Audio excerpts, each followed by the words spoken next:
Akola medical कॉलेजमध्ये दरवर्षी fire audit केले जात असल्याची माहिती रुग्णालयाच्या अधिष्ठात्याने दिली। सध्या अकोला मेडिकल कॉलेजमध्ये fire cylinder, fire alarm, smoke alarm या सेवा लावण्यात आल्या। परंतु ऑडिटमध्ये त्रुटीची पूर्तता करण्यासाठी 2,92,00,000 इतका निधी अपेक्षित आहे। यासाठी अकोला मेडिकल कॉलेजकडून पाठपुरावा सरकारकडे केला जात असल्याचं सांगितलं जात आहे। हा प्रस्ताव मंजूर झाल्यास अकोला मेडिकल कॉलेजला अत्याधुनिक फायर सुविधा प्राप्त होऊ शकतात। त्यामुळे आगीच्या घटना टळून जीवही वाचू शकतात। दरवर्षी आपण फायर ऑडिट करून घेत असतो। आपल्या विभागातील पीडब्ल्यूडी विभाग जे आहे, आपण दरवर्षी हे फायर ऑडिट करून घेत असतो। यावर्षी सुद्धा नेहमीप्रमाणे करून घेण्यात आलेलं आहे। त्यासाठी त्यांनी ज्या त्रुटी निघालेल्या आहेत त्या त्रुटींची पूर्तता करण्यासाठी 2.92 करोड रुपयांची एस्टिमेट आपल्याला दिलेला आहे। याबद्दल अधिक माहिती देण्यासाठी कुंदन जाधव आपले प्रतिनिधी अकोल्याहून आता आपल्या सोबत जोडले गेलेले आहेत। कुंदन, परिस्थिती काय आहे आपल्याला याची कल्पना येते जेव्हा अधिष्ठाता सांगतायत की 2,92,00,000 रुपये इतका निधी त्यांना लागणार आहे या सगळ्या अग्निशमनच्या सगळ्या यंत्रणेला अधिक सक्षम करण्यासाठी। हा निधी मिळत का नाहीये? बरोबर आहे। आता सध्या अकोला मेडिकल कॉलेजमध्ये जे फायरसाठी जे लावलेले आहेत साहित्य, ते सध्या अत्याधुनिक नाही आहेत। त्या जनरल जे सिलेंडर असतात ते सध्या सिलेंडर आपण पाहतोय तिथे एका बिल्डिंगमध्ये फायर अलार्म आणि काही फायरचं साहित्य लावलेलं आहे। परंतु संपूर्ण मेडिकल कॉलेजमध्ये जर लावायचं म्हटलं तर त्याचा खर्च हा 2,92,00,000 रुपये इतका आहे आणि याचा प्रस्ताव त्या मेडिकल कॉलेजने पाठवला आहे। महत्त्वाचं म्हणजे की इतक्या घटना आपण पाहतो हॉस्पिटलमध्ये घडत आहेत, तर त्यांच्याकडे ह्या फायरच्या पूर्ण साहित्य उपलब्ध नसल्यामुळेच ते कुठेतरी थांबवू शकत नाही ह्या घटना।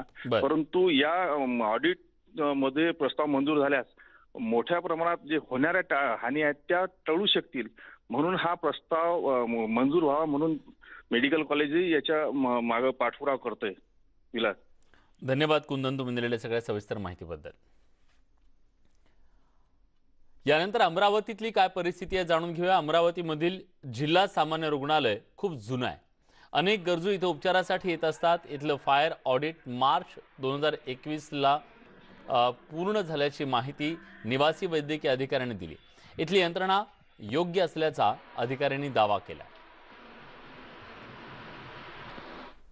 फायर ऑडिट हे मार्चमध्ये झालेलं आहे आणि त्यानुसार जे आवश्यकता जी असते त्याची नियमाप्रमाणे आपण त्याचं ऑडिट झाल्यावर त्याचा जो आढळून आलेला आहे योग्य असल्याचं आढळून आलेलं आहे।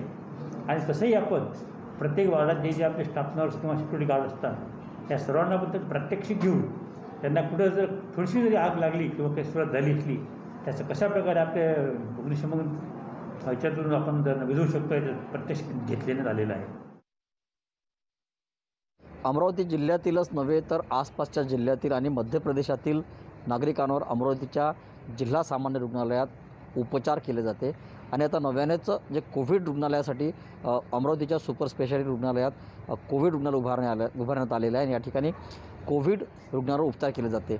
अमरावतीच्या जिल्हा सामान्य रुग्णालयाचं जे फायर ऑडिट जे आहे, फायर ऑडिट 2021 मार्चपर्यंत करण्यात आल्याचं RMO यांनी सांगितलेलं आहे। मात्र अमरावती जिल्ह्याचे जे जिल्हा शल्य चिकित्सक आहेत ते स्वतः कोरोना बाधित आहे आणि अमरावतीच्या या कोविड रुग्णालयात दाखल आहे।